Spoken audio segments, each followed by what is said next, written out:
foundation, our North Star under our administration is One Seattle. And I need to make it crystal clear that we can't be One Seattle without West Seattle.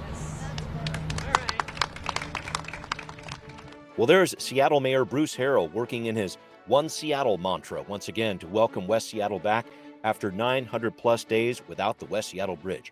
What happens to traffic patterns now after that long process? I'm a West Seattleite, plenty to share there. Plus, some new tweaks to the Parks District budget plan and how Parks Rangers are utilized with regard to people who are homeless. Some policy to pull apart there. We'll even get into some changes coming to Seattle's Families, Education, Preschool, and Promise Levy, baby. Yeah, all that and more this week on Seattle News, Views, and Brews, your coffee break political podcast. I'm Brian Callanan. I'm a host on Seattle Channel, and the views expressed here are my own. I am joined by David Croman of the Seattle Times. And David, as always, great to see you. And my fast ferry using friend, I got to ask, when that summer schedule ends, as it's about to do at the end of this week, is it a time of mourning, a time to recognize that seasons change? How are you feeling this week? Yeah, I think they should keep that all the time because it serves the people who live where I live, and it's not really a tourist boat. And so I don't know what would be the difference between summer and the rest of the year. So I'm disappointed. It's not like people still don't need to get over here on weekends. So no. Come on. And not everybody works Monday to Friday. I mean, come on. All right, David, very important point there. Thanks as always for joining me. Thanks also to our listeners. Thanks to City Grind Espresso 2 on the first floor of City Hall. They're our background noise sponsor for the audio podcast. Always great to hear from them. Thanks also to our patrons. If you are a listener and not supporting the show, come on now. Would love to have you. At the $10 level, you get your limited edition Seattle News, Views, and Brews coffee mug. I mean, come on. And we will feature you on our mugshot of the week. This week, Karen, with a lovely end of summer scene outside. Glorious finish to the season here of summer. What a great summer it's been.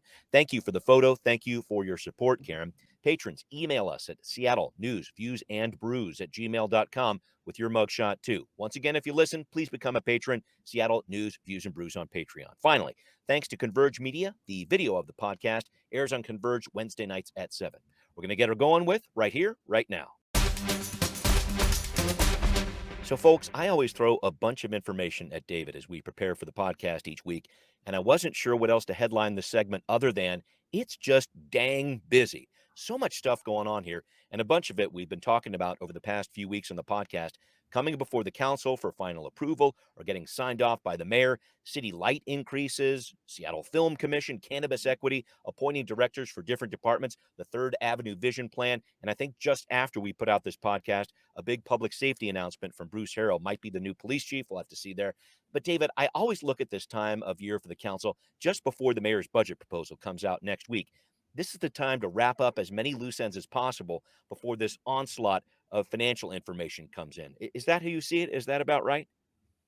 Yeah, I think so. I mean, there's a lot of tying up of loose threads, but then you also tend to see sometimes some new initiatives start around this time too, because as kind of a signal that because if you want funding for a project, you kind of got to get that project going now, so that come budget season you can fight for funding. I think we'll probably end up talking more about this shortly, but I think we're kind of seeing that with the Third Avenue stuff, that there's a reason this is getting introduced and talked about now, because council members are gearing up for their priorities in budget season. And so, it's a time of transitions, which is loose ends that begin early in the year, start trying to wrap them up.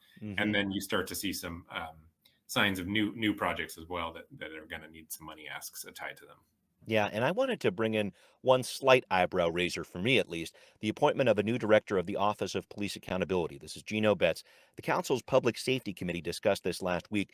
Councilmember Mosqueda abstained from voting to appoint him. She said she wanted some more stakeholder dialogue. But aside from that, I thought this was interesting. Betts has presented some very interesting ideas to the council, talking about making it an all-civilian department, talking about releasing all video footage from the police and police reports 30 days after a complaint is filed. Quite a departure from former OPA Director Andrew Meyerberg's approach. And Betts even said if the SPD starts pushing back on some of these changes he's talking about, he'd publicly talk about it to the people of Seattle. Big props to Amy Sundberg's notes from the Emerald City for talking about this. And David, this idea of having a much more public figure as head of the OPA, I just wanted to bring that up. How does that strike you? It's interesting. I think it's an approach that would make some folks who have been pushing for changes to policing happy. I think there's a sense that OPA directors of the past, most recently Andrew Meyerberg, were maybe too deferential to the police department, too deferential to the kind of rules of that office. Because, I mean, a lot of what he was doing was, he'd make changes and he'd say, look, this is the duty of this office. So, I suppose having an OPA director that is a little more confrontational around those rules and those limits could be appealing to some people. I do think from when I used to cover this stuff, I was always surprised at some of the nuances and some of the, things that maybe on the surface seemed like logical moves that even some surprising people would oppose. So you mentioned civilianization of the whole department. That's come up over the years. And there have been some surprising folks that have actually kind of opposed that because, it's a specific skill set in some ways to be a good investigator of misconduct complaints. And you can't always find that skill set in the civilian world. I don't know. I'm not saying that's correct or incorrect, but it is, there is, has been some interesting conversation around how the office could actually become a lot less effective if it was all civilian. I don't know, but I think, there's sort of top line changes that I think would sound appealing to, especially some police reform types that once you kind of get into the details, often end up being a little more complicated and nuanced. Yeah, and briefly on this to wrap this up, this whole idea of taking the SPD on, I guess you could call it, as the department is losing officers, having trouble retaining them, as the Police Officers Guild is still without a contract. I just wonder what type of approach this signals, because Mayor Harrell knew what he was getting into and putting Gino Betts in this role. Does it send some sort of signal to SPOG or the police department when you look at those negotiations, or the department in general? What do you think? Yeah, I don't know. I'm not sure what signal it sends SPD. I mean, there is no love lost for OPA in SPD. I mean, in some ways, it doesn't matter. Andrew Meyerberg, again, I think was kind of a rule follower as far as what that office did or did not allow him to do. And even despite that, I think he was, you hear a ton from employees of the Seattle Police Department who do not like him, nor do they like the OPA office. So, just because, so I don't know. I mean, I think it's hard for me to imagine that you get more confrontational between SPD and the OPA, but, it's possible, I suppose. I guess we'll have to see. Well, thanks for breaking that piece down with me, David. I wanted to move on to another small story with some bigger undertones to it this week, and there's a ton to choose from here, folks, from the city council. But the FEP levy, the Families, Education, Preschool, and Promise levy, is getting a little bit of a tweak. The Seattle Preschool Plan specifically is changing its sliding scale program. I wanted to focus on this, and SPP, just some background here, folks, began in 2015. The idea was to provide free preschool for kids 3 to 5, so pre-kindergarten here. This is for families in need. And the way it was set up, families who were making 300% of the federal poverty level could get that free preschool. There's a sliding scale tuition above that point. And I was interested in this, David, because that threshold will now be raised up to 350% of the federal poverty level as SPD tries to expand a little bit. And the first thing that might grab you is 350% of the federal poverty level is $87,600 for a family of 4. And I don't know how these poverty levels exactly are determined here, David, but trying to sustain a family of 4 on $87,000 living in Seattle, maybe it's just the inflation talking, but that kind of blew me away. Any thoughts on that? Yeah, absolutely. $87,000 for a family of 4 is very little in the city of Seattle, especially if you're trying to afford childcare, which, if you're doing, if you're doing part-time childcare, it's minimum $1,000 $1,000 a month, probably more. So yeah, I mean, you kind of get the same shock too when you see area median income hitting, over, or like the people that would qualify for affordable housing, for example.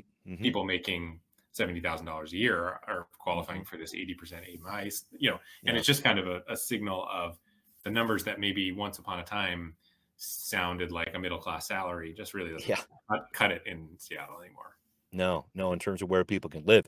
And I remember paying $1,000 a month for a kid in childcare, and this was, shoot, oh, more than 12, 13 years ago. I mean, so these things happen. This is a big deal, and these costs are real. And I've always just looked at this levy on a larger scale, David, as a very interesting interaction between the city and its school system. And it is all about dollars here. Voters approved this back in 1990, if you can remember that, folks, as the Families and Education Levy. They just called it that. And it was about some after school programs, a few odds and ends here. But it has since grown into a major program that now runs a preschool program, offers free tuition into community colleges. And in case you're wondering, it's up for renewal in 2025. But I just wanted to look bigger picture here with you, David. What does it say to you that this levy has grown so much over the years? And what does that say about our school system? Well, I think it reflects, there was a period, kind of, 2015, 2016, where it was right on the heels of the $15 minimum wage, and there was a lot of conversation happening around what are some other sort of significant strides that you could take, anti-poverty strides, basically. What are some areas? And at the time, in particular, there was this sense that preschool was a really good avenue for people. It would set young people onto a path that would carry them through for kind of the rest of their lives. And that was sort of one of, along with raising the minimum wage, was kind of seen as a pillar of lifting people out of poverty. Yeah, helping young families, you bet. Right. Some of the research since then has, been a little more on the fence about that, but it was definitely born out of a belief that education and public education was really a key to anti-poverty measures. And so I think that understanding, combined with rising housing costs, have made it so people in Seattle are more sympathetic to the burdens of, and people with kids and families, they tend to be good voters. They've been through it themselves. They're sympathetic to families that have to try and find childcare. Right. So it's one of those issues that I think the last levy passed with 75% of the vote or something like that. It's highly popular, seen as a sort of, in the grand scheme of things, a cheap way to alleviate some of the burdens of living in a really expensive city, especially for people. I appreciate you talking about that with me, David. All right, so up next, you thought the education levy was exciting. Well, we've got some numbers to crunch on the Park District, too. Those details coming up on Now Hear This. Okay, so concurrently with the overall city budget process, we have a Park District budget to consider. Mayor Bruce Harrell released his $114 million vision for that last week. And this week, the district board, which is made up of all the city council members, is considering a plan from board president Andrew Lewis to raise that investment to $117 million, so $3 million more. A lot of hand-wringing going on about raising the tax burden for your average Seattleite. Councilmember Sarah Nelson went down this line of reasoning in this Monday's meeting. We want to reduce what we are charging our property owners, including, nonprofit housing providers, et cetera. And and how that can be adjusted as new money comes in potentially, and also difficulty spending what we're already allocating in this resolution. So, David, I want to make sure I point this out from the start. What Councilmember Lewis is proposing would end up being just over $9 more per year than what the mayor proposed in the first year of this program, getting up to about $18 per year over the course of this 6-year program, but not a huge overall hit to taxpayers in terms of what Councilmember Lewis is talking about. And I bring this up because we clearly have a challenge in Seattle parks. They need help in terms of cleanliness, and they need some capital expansion too. But I'm really seeing with this, the council, from what I can tell, is trying to be very careful to stay pretty close to what the mayor is proposing. I mean, $3 million is almost a rounding error when you look at the size of the Seattle budget. Yes, it is. I think they're probably looking forward to other kind of major property tax proposals that they're going to have to put on the ballot. Transportation reporter, of course, I'm thinking of the Move Seattle levy, which will be the big one. So yes, they're being conscious of it. Also, at the same time, I think one of the major attractions of Seattle is its parks. Yeah. And as you mentioned, parks have sort of managed to find themselves to be at the center of a lot of the most hotbed issues in Seattle in a way that maybe they hadn't before, which is around camping and public homelessness. And this conversation comes up at a time when that is kind of superheated. Oh yeah, it is. And you're segueing right where I would love to go with this, because another issue that's taken up a lot of focus around this from the mayor and the council, the mayor, as part of his plan with this district budget, wants to revivify basically the Parks Ranger program. Publicola writing about this, a few other places too, raising the concern that these Parks Rangers many years ago were used to roust people who were homeless from our parks, which was not their intended purpose. So the council this week going to great lengths to include a resolution in this budget pointing out that Parks Rangers will not be used in any encampment removals. This is a law that Seattle put on the books 10 years ago. But David, it's one of these situations where it feels like when the council, the city, goes to such great lengths to prove that this thing is not going to be happening and is not going to be a problem. And I'm not saying it will be, but clearly the Park Rangers program is going to get some scrutiny after all this. Yeah, I think that's right. I mean, people sort of forget that Rangers, is a law enforcement term. That, yes. Obviously less so at a city level, but you think of National Park Rangers. Yep. Those are law enforcement. They went through the academy. They're police officers. And so I think this is a little bit of a revival of the 2020 conversations that we were hearing around policing and the role of policing, especially as it comes to homelessness. And so the scrutiny and the kind of assurances that the city council are trying to give seem to be a reaction to that, which is more questioning around what, are the park rangers going to be sort of serving a law enforcement purpose, or to what extent? And sweeps. People have been talking about sweeps and how, or if, or when, or to do them for years now. And so this is, as we were saying, parks have found themselves kind of at the intersection of a lot of issues, homelessness, and now I think the Park Rangers program, policing as well. Right. And to be clear, folks, 99.9% of what these rangers do is give a verbal warning, and people adhere to that. They do have the power to ban people from parks. That's happened maybe only a couple of times. People bringing firearms into Discovery Park, I read about that. So this is really what this group is doing, to try to have some extra eyes out there. But there's another interesting twist to this, David, at least to start off with. These 28 park rangers that the mayor wants to bring on would only work in parks downtown. And this is based on a 2008 agreement between the city and the Seattle Police Officers Guild, SPOG, once again, in the background here. So as the Parks Rangers program starts growing, though, I really wonder how other neighborhoods might say, hey, could we get a couple rangers up here on the north side? Or how about down at Rainier Beach? And I know that these rangers, again, are only doing these verbal warnings, but it does feel, again, David, maybe about a larger conversation here, too, about this alternative to law enforcement that's going to involve some sort of negotiation with the Police Officers Guild. Yeah, I don't know about that. It's a complicated inside baseball for sure. I just thought I'd bring it up. I don't know exactly how that agreement will work out. Anytime SPOG is involved, things tend to get a little more complicated. But I have no idea how that kind of shapes itself out. I get just thinking about the demand for it, though. I mean, I think it'll be a new service that Seattle could have on the streets, and I think just having it downtown, that's cool. But again, this gets into the Seattle's not just about downtown; it's about its neighborhoods too. And I just get the feeling that there are some other neighborhoods that are going to want to be involved in this. What do you think? Yeah, certainly. I mean, every neighborhood has their parks, and as we've seen. While downtown, I think, has been the focus of a lot of, visible homelessness and all that. It's not a downtown issue any longer.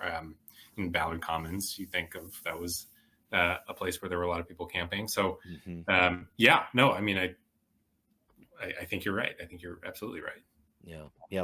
We'll see what plays out with this. That whole deal with SPOG looked like a real curveball to me when I was reading about this and some of the negotiations. But a lot still ahead with this Parks District budget. A lot still ahead for what's going on with the overall budget. So there's plenty to be talking about here between the mayor and the city council. But suffice it to say, these Parks Rangers are going to get a lot of scrutiny in the weeks and months ahead. All right. Well, I wanted to talk about something else transportation-wise here with you, David. and that would be the Transportation Committee tackling a few interesting issues this week, putting a few more tweaks on the Safe Start program for outdoor cafes. We've been tracking that. But I wanted to talk about this employer shared transit stops program. So this is the setup where Microsoft or other big employers have their own buses or vans around the city. Seattle has welcomed these for the most part. The city started a pilot in 2017, allowing these rigs to use metro bus stops, load zones, other things. But now, just got real here, folks. The council wants to make this a permanent program, set up a formal application process, and also start charging some larger fees.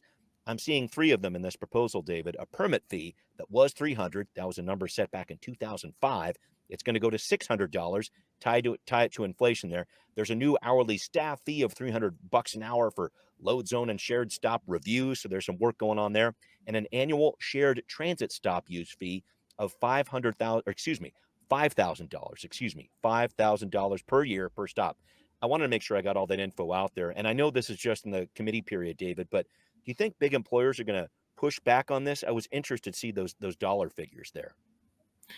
Yeah, it is interesting. I mean, as you mentioned, though, these fees haven't been hiked for a long time, almost 17 years or whatever yeah. it might be.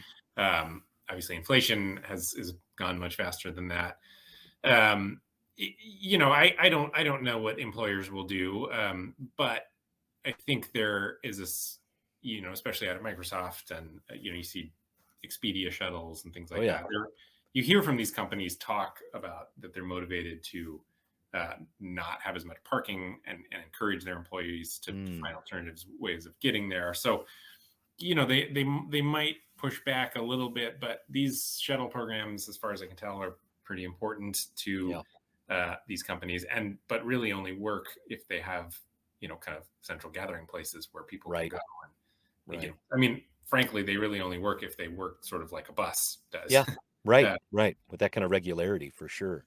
Go ahead. Whenever there's this kind of private entry point into the transit system is interesting to me. I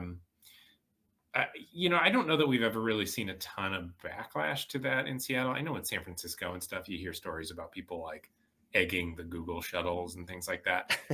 That was probably more about gentrification. And they don't like Google. Yeah. Than it was about cutting into the transit system. But sure. I do know that there has been some argument in the past of it's sort of the public school argument that private schools siphon money away from public schools. I think there has been some argument that these shuttles could siphon traffic and revenue away from public transportation. At the same time, I'm not sure the choice of these is between these shuttles and public transportation. It's more likely a choice between these shuttles and all those individuals driving to work. Right.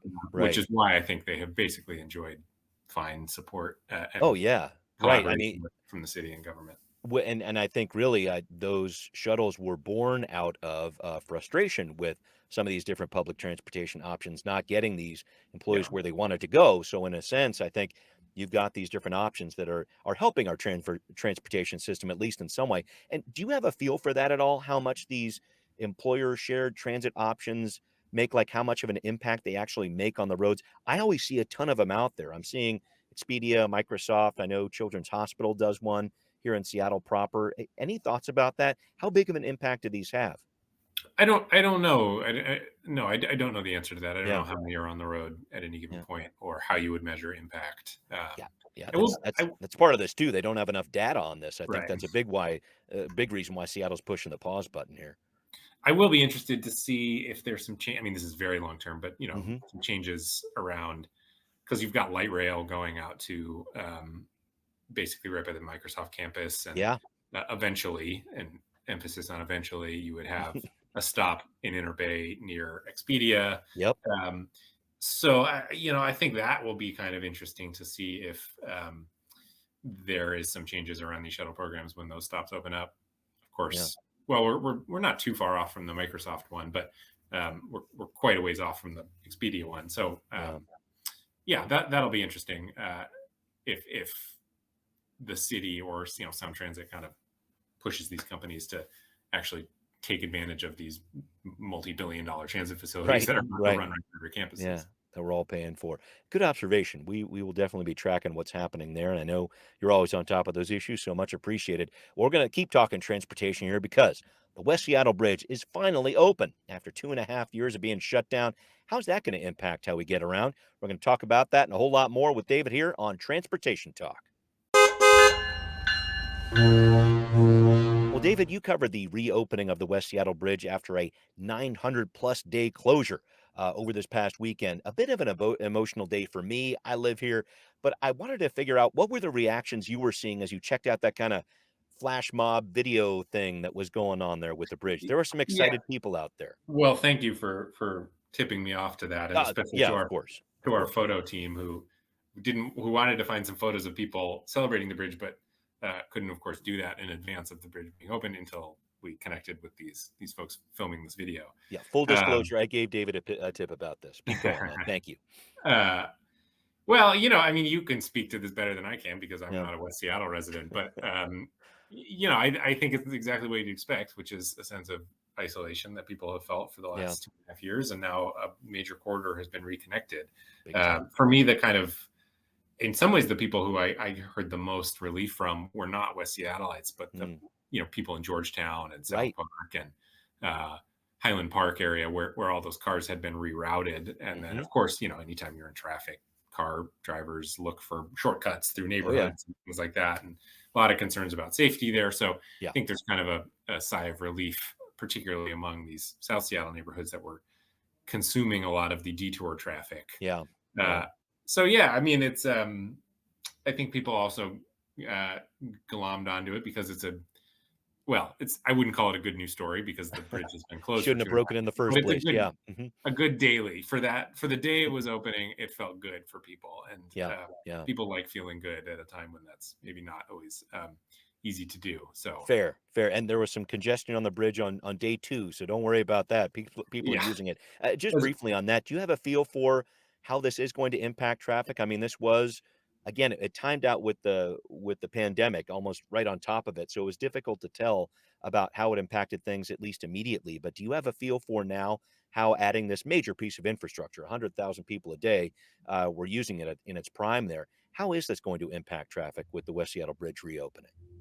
Yeah, that'll be interesting because, like you said, it was 100,000 drivers a day, 20,000 transit users a day. Right. And so it's a pretty clear barometer we can use to see, how have people changed their habits, both, because of course everyone has adjusted due to the pandemic and there's more remote work. But then I would imagine that people in West Seattle have become even more adaptive to, created other avenues. Maybe they work from home even more than the rest of the city or whatever it might be. So no, I don't know what it'll look like, but it'll be interesting to see just how much of that traffic comes back. And so, and like I said, a decent barometer for the overall state of people actually commuting into downtown to work. Right. Yeah. And I think too about the route that I use often going down. I live on the further south end of West Seattle, and I use that route down Roxbury and the First Avenue South Bridge, et cetera. And I'm hoping that I can still do that because that turned into a good option for me. So I think people will look at these different routes, and we'll have to see what pans out with that. But yeah, it's an interesting week here, folks, to see it come back online. And I've done one lap on it so far, right when it opened, because I was so excited. But I haven't given it the true traffic test, so I'll make sure I get back to you on that one. But David, time to wrap up here. I got to ask, it's crunch time for the Mariners with 2 weeks left in the season. Bit of a confession time, if you will. Are you looking at the top of the standings in the AL wildcard race and saying, okay, how can we beat out Tampa Bay and Toronto? Or are you looking at the bottom and saying, okay, let's not let Cleveland and Chicago back in this thing? Where are you at on this one? Well, I think my end goal is I want the Mariners to make the playoffs. So whatever they do to make the playoffs. Stay out of the way, Baltimore. Exactly. Yeah. The bonus would be, I want the Mariners to either finish first in the wild card or third in the wild card. First, you get some home games, and that would be fun. Third, statistically, seems like actually out of all 3 positions, finishing third would be the best, because then you play the AL Central winner, who's going to be worse than either Tampa Bay or Toronto. And if you win that, then you play the Yankees instead of the Astros, and you'd rather play the Yankees than the Astros. So it actually probably, the Mariners' chances of making it far into the playoffs are probably increased if they finish third, but it would be fun to have some home games. So I really hope they finish first. Look at the big brains on David, man. That's cool, man. Nice breakdown. Not mine. I read it somewhere. No, no. It's cool. I like thinking about the pathways there, but we still got to get there. Yeah. Just get there.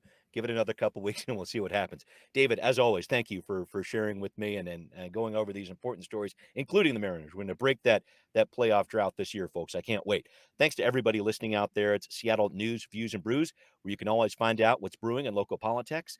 This podcast is available on all the major platforms. And once again, if you are a listener, please support the show on Patreon. Can't do it without you. Thanks for watching on Converge Media, too. We will see you next time. Seattle News, Views, and Brews is an independent production of Callanan Media Services. Copyright 2022.